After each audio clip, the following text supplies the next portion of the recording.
ಕರ್ನಾಟಕ ರಾಜ್ಯದಲ್ಲಿ 2026ರ ನಿಮಿತ್ತವಾಗಿ ಸಿಎಂ ಸಿದ್ದರಾಮಯ್ಯನವರು ಹೊಸ ರೂಲ್ಸ್ ಅನ್ನ ಜಾರಿ ಮಾಡಿದ್ದಾರೆ. ಈ ಒಂದು ರೂಲ್ಸ್ ಬಗ್ಗೆನೇ ಒಂದೊಂದ ತಿಳಿಸ್ಕೊಡ್ತಾನೆ. ಮೊದಲನೇ ರೂಲ್ಸ್, ಕರ್ನಾಟಕ ರಾಜ್ಯದಲ್ಲಿ ಪೊಲೀಸ್ ಇಲಾಖೆ ಮಹಿಳೆಯರ ಸುರಕ್ಷತೆನ ವಹಿಸಬೇಕಂತೇಳಿ ಮೊದಲನೇ ಪಾಯಿಂಟ್ ದಲ್ಲಿ ತಿಳಿಸ್ಕೊಟ್ಟಿದ್ದಾರೆ. ಅದ ನಂತರ ಎರಡನೇ ಪಾಯಿಂಟ್ ದಲ್ಲಿ ಕುಡುಕರು ಜಾಸ್ತಿ ಆಗ್ತಾರೆ. ಹೊಸ ವರ್ಷ ಅಂದ್ಮೇಲೆ ಕುಡುಕರ ಸಂಖ್ಯೆ ಜಾಸ್ತಿನೇ ಇರತ್ತೆ. ಅವರನ್ನ ಮನೆ ತನಕ ತಲುಪಿಸೋದು ಹೊಸ ಜವಾಬ್ದಾರನ ಪೊಲೀಸ್ ಇಲಾಖೆದವರಿಗೆ ವಹಿಸ್ಕೊಟ್ಟಿದ್ದಾರೆ. ಅದ ನಂತರ ಈ ಒಂದು ಹೊಸ ವರ್ಷನ ಆಚರಣೆಯಲ್ಲಿ ಜನರು ಸುಲಭವಾಗಿ ಮತ್ತ ತಮ್ಮ ಮನೆಗಳಿಗೆ ಹೋಗೋದಕ್ಕೆ ಅನುಕೂಲವಾಗುವಂತೆ ಮಧ್ಯರಾತ್ರಿ ಬಳಿಕ ಹೆಚ್ಚಿನ ಸಂಖ್ಯೆಯಲ್ಲಿ BMTC ಬಸ್ಗಳನ್ನ ಬಿಡುಗಡೆ ಮಾಡಿದ್ದಾರೆ.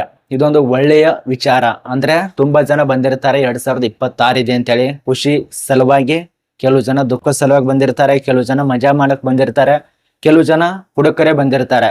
ಅವರನ್ನ ಆರಾಮಾಗಿ ಮನೆಗೆ ಹೋಗ್ಬೇಕಲ್ಲ, ಹೆಂಗ್ ಹೋಗ್ತಾರೆ? ವಾಹನ ಬೇಕಾಗತ್ತೆ.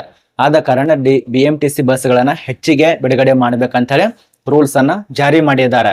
ಇದು ಎರಡನೇ ಪಾಯಿಂಟ್. ಇನ್ನು ಮೂರನೇದಾಗಿ ಮಹಾತ್ಮ ಗಾಂಧಿ ರಸ್ತೆ, ಬ್ರಿಡ್ಜ್ ಗೇಟ್ ರೋಡು, ಚರ್ಚ್, ಸ್ಟಿಲ್, ಕೋರಮಂಗಳ, ಅದನಂತರ ಇಂದಿರಾನಗರ ಸೇರಿದಂತೆ ಪ್ರಮುಖ ಸ್ಥಳಗಳಲ್ಲಿ ಜನದಟ್ಟಣೆ ಆಗದಂತೆ ಯಾವುದೇ ರೀತಿಯ ಅನಾಹುತ ಆಗದಂತೆ ಕೈಗೊಳ್ಳಬೇಕಂತೇಳಿ ಇಲಾಖೆಗೆ ತಿಳಿಸ್ಕೊಟ್ಟಿದೆ. ಅದ ನಂತರ ಮೂರನೇ ಪಾಯಿಂಟ್, ಭದ್ರತೆಗಾಗಿ 20,000 ಪೊಲೀಸರನ್ನ ಬೆಂಗಳೂರು ನಗರದಲ್ಲಿ ಕರೆಸ್ಕೊಂಡಿದ್ದಾರೆ, ಅಲ್ಲೇ ನಿಯೋಜಿಸಿ ಮಾಡಿದ್ದಾರೆ. ಅಂದ್ರೆ ಈ ಒಂದು ಹೊಸ ವರ್ಷದಲ್ಲಿ ತುಂಬಾ ಜನ ಬರ್ತಾರೆ, ತುಂಬಾ ಜನ ಸೇರ್ತಾರೆ. ಆದ ಕಾರಣ ಜನರನ್ನ ಒಟ್ಟಾರೆ ನಿಯಂತ್ರಣ ಮಾಡಬೇಕು. ಆದ ಕಾರಣ ಅದ ನಂತರ ಬೇರೆ ಜಿಲ್ಲೆಗಳಿಂದ ಮತ್ತೆ 1,200 ಪೊಲೀಸರನ್ನ ಈ ಬಾರಿ ನಿಯೋಜಿಸುತ್ತೇವೆ ಎಂದು, ಅದರಲ್ಲಿ ಕೂಡ ಮಹಿಳಾ ಪೊಲೀಸರನ್ನ ಅತಿ ಹೆಚ್ಚು ನಿಯೋಜಿಸಬೇಕಂತೇಳಿ ಪೊಲೀಸ್ ಇಲಾಖೆಗೆ ಸಿಎಂ ಸಿದ್ದರಾಮಯ್ಯನವರು ತಿಳಿಸ್ಕೊಟ್ಟಿದ್ದಾರೆ. ಅತಿ ಹೆಚ್ಚು ಮಹಿಳೆಯರ ಡ್ಯಾನ್ಸ್ ಮಾಡೋದು ಅಲ್ಲೇ.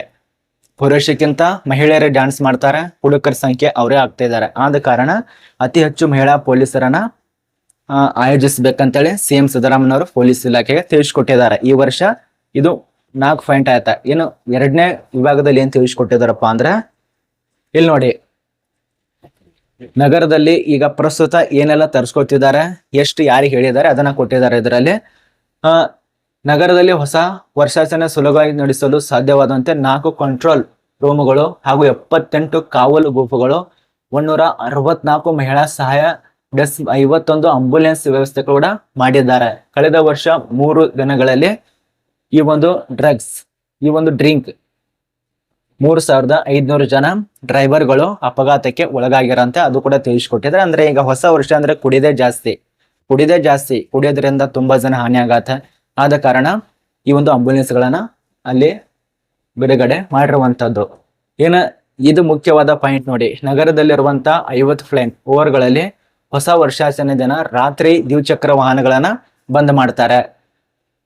4 ಚಕ್ರ ವಾಹನ ಮಾತ್ರ, ದ್ವಿಚಕ್ರ ವಾಹನಕ್ಕೆ ಅವಕಾಶ ಇರೋದಿಲ್ಲ. ಹೊಸ ವರ್ಷದ ರಾತ್ರಿ ಅಂದ್ರೆ 1/1/2026 ದ್ವಿಚಕ್ರ ವಾಹನಕ್ಕೆ ಅವಕಾಶ ಇರೋದಿಲ್ಲ. ಯಾಕಂದ್ರೆ ತುಂಬಾ ಜನ ದ್ವಿಚಕ್ರದಲ್ಲಿ ವಾಹನದಲ್ಲಿ ಮನೆಯಿಂದ ಬರ್ತೀರ, ಆದ್ರೆ ಹೋಗೋದು ಗಟ್ಟಾರದಿಂದ. ಆದ ಕಾರಣ ಇದೊಂದು ಒಳ್ಳೆಯ ಅವಕಾಶ ಅಂತ ಅನ್ಬೋದು. ಬೇರೆ ಕಡೆ ಹಚ್ಚಿ ಬರ್ಬೋದು, ನಿಮ್ಮೊಂದು ಮನೆ ಒಂದು ಅರ್ಧ ಕಿಲೋಮೀಟರ್ ಎಲ್ಲಾರು ಇರ್ಬೋದು, ಬಟ್ ಈ ರೀತಿ ನಿಷೇಧ ಮಾಡಿದ್ದಾರೆ. ಏನು ಪ್ರಮುಖವಾದ ಚಟುವಟಿಕೆಗಳು ಅಂದ್ರೆ ಕೆಲವೊಂದು ಕಿಡಿಗಳಿರುತ್ತವೆ ಮತ್ತು ಕೆಟ್ಟದಾಗಿ ವರ್ತನೆ ಮಾಡೋದು, ಅವುಗಳ ಮೇಲೆ ಪೊಲೀಸರು ಕಣ್ಣಿಡ್ಬೇಕಂತ ಅದು ಕೂಡ ತಿಳಿಸ್ಕೊಟ್ಟಿದ್ದಾರೆ. ಮತ್ತೆ ಎಲ್ಲರಿಗಿಂತ ಪ್ರಮುಖವಾದದ್ದು ಮಹಿಳೆಯರನ್ನ ಸುರಕ್ಷಿತವಾಗಿ ನೋಡ್ಕೊಳ್ಬೇಕು, ಇದು ಕೂಡ ತಿಳಿಸ್ಕೊಟ್ಟಿದ್ದಾರೆ. ಅದೇ ರೀತಿ ಕೊನೆಯದಾಗ ನೋಡಿ, ಹೊಸ ವರ್ಷದ ಸಂಭ್ರಮದ ಜೊತೆಗೆ ಯಾವುದೇ ಅಹಿತಕ ಘಟನೆಗಳನ್ನ ನಡೆಯದಂತೆ ಮಾಡ್ಕೊಳ್ಬೇಕು. ಅದ ನಂತರ ಜವಾಬ್ದಾರಿಗಳನ್ನ ಅಧಿಕಾರಿಗಳಿಗೆ ವಹಿಸ್ಕೊಟ್ಟಿದ್ದಾರೆ. ಕೆಟ್ಟದಾಗಿ ವರ್ತನೆಗಳು, ಕೆಟ್ಟದಾಗಿ ಘಟನೆಗಳು ಅಂದ್ರೆ ಹೊಸ ವರ್ಷ ಅಂದ್ಮೇಲೆ ಹೆಂಗ್ ಬೇಕಾದಂಗೆ ಇರ್ತಾರಲ್ಲ, ಆದ ಕಾರಣ ಇದು ಕೊಟ್ಟಿರುವಂತ ನಿಯಮಗಳ ಪ್ರಕಾರ ರೂಲ್ಸು. ಇದು ನಿಮ್ಗೆ ಹೇಗನ್ಸು ಕಮೆಂಟ್ ಮಾಡಿ. ಈಗ ಎಲ್ಲ ಇಲಾಖೆದವರಿಗೆ ಅದು ಸೂಚನೆ ಕೊಟ್ಟಿದ್ದಾರೆ.